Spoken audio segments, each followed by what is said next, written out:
BTC চুক্তিৰ পিছত হাগ্ৰামা মহিলাৰ দিনতে মুছলপুৰত এখন নৱোদয় বিদ্যালয় হ'ল নিশ্চয় ওচৰতে। তাৰপিছতো BTR হোৱাৰ পিছত আমি যেনেকৈ ক'তোৱে নৱোদয় দেখা পোৱা নাই, আজিলৈকে ইমপ্লিমেণ্ট হোৱা নাই। এইবিলাক বকাত মিছা কথা। উন্নতিৰ দিশটো আমাৰ BTC এৰিয়াত একমাত্ৰ হাগ্ৰামা মহিলাৰ ইচ্ছাৰে কৰিছে। ইয়াৰ বাদে যোনেই যিমান ফটা ঢোল নবজাওক কিয় তেওঁলোকৰ ফটা ঢোল ফটাই বাজিব।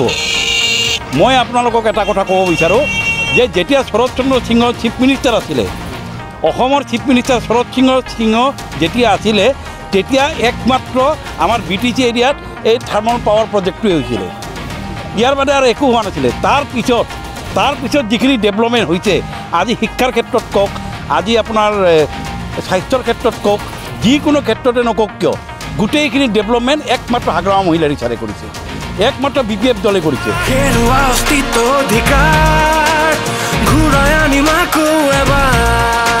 বিৰোধী শক্তিৰ অহংকাৰ কৰিমে আমি চুৰমাৰ নৱজাগৰ